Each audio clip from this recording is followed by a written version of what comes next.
Hi, I am Kristin Kreuk. The book that I am championing is Intolerable, a memoir of extremes by Kamal Al-Solaylee.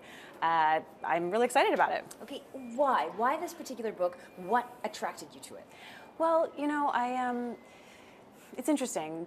I've witnessed, as I think we all have, as extremism has kind of taken root in the Middle East and all over the place, I guess, at this point with ISIS. But I've seen that we've really created a monolithic Middle East and Islam. We've kind of made a judgment about many Muslim people or many people from that part of the world, and I thought it'd be very important for us to look at this more deeply, to look at it more complexly with more nuance. And this book is an account of a man's life growing up in the Middle East, from Yemen into Beirut, into Cairo, back to Yemen again, and then all the way over to the UK and to Toronto finally, and his experiences and what he witnessed as a youth growing up in those parts of the world, back when you could wear a miniskirt and hang out, you know, before the more extreme forms of Islam took root.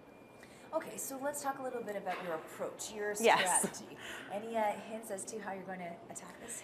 You know, we're early days yet. I think that mostly to be frank, I love all of these books. It's going to be really hard for me to kind of break them all down really critically and like find holes in them, but that's the job, I suppose. And so I think what I'm going to do is just look at them deeply and see what I think most applies to the theme and where it doesn't, and what I think Canadians can get the most out of, and go from there.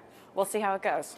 Kristin, can you share a little bit of a personal story with us, maybe just what reading or books have brought to your life? Yeah, you know, I'm an introvert through and through, and I have always been, and was very, you know, shy as a kid, and reading was always, like, people would go to parties, and I'm talking kid, like little kid, and then all the way to teenagerdom, and I would want to read, you know, and it felt very connected, and it felt like I could look at myself more intimately and look at others and build compassion and empathy for those around me. And I don't know, it really opened my eyes when in many ways I was sheltered. Like, Vancouver is not completely sheltered, but it is to a degree. And books gave me that. And it felt like I was out there exploring, even though I was too afraid to actually go out there and explore.